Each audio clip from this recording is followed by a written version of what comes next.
I was never a Boy Scout, but I have stayed at a Holiday Inn, and my father told me when I was a kid, measure twice, cut once. What does that have to do with making a DVD, you ask? The answer is, you need to know exactly what you're going to do on the DVD before you even start. In other words, sit down, conceptualize, draw it out on paper if you need to, make an outline, however you need to organize it. Use Visio, use Word, use Paint, whatever you need to do to get it into a format that allows you to create the DVD.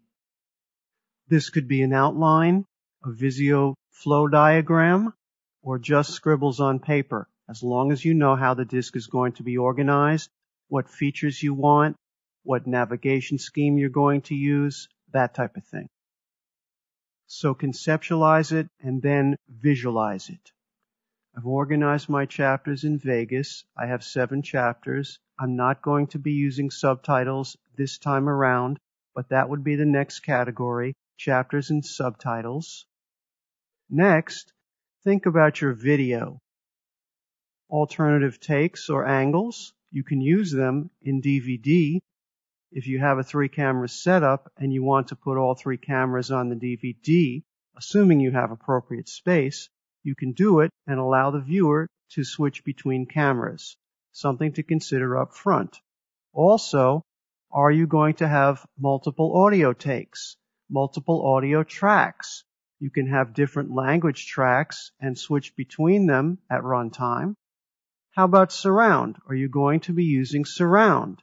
If you're going to be using surround, the whole disc has to be surround, not just in one cut.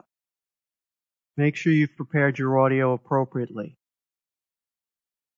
Are there going to be any graphics or animation on the disc? How about a splash screen or an animation sequence or a short video that pops up when the disc is loaded? You need to think about these things up front. You can have additional data on a DVD disc. This data could be any type of data that can be written to a DVD, and it can be contained in an extras folder on the DVD.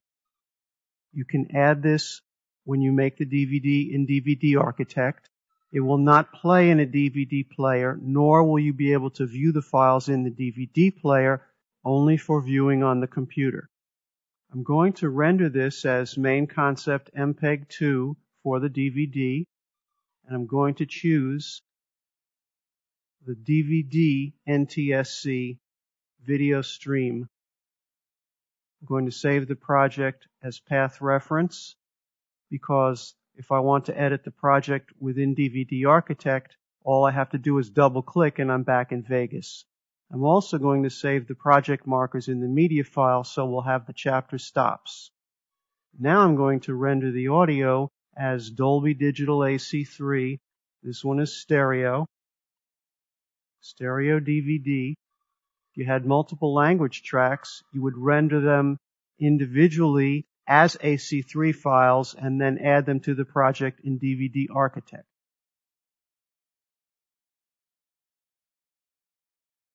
Here we have our MPEG-2 file and our AC3 file and the corresponding SFL files which contain the chapter information. We're ready to go to DVD Architect. What do we need to do in DVD-A? Select the file, drag it to the workspace,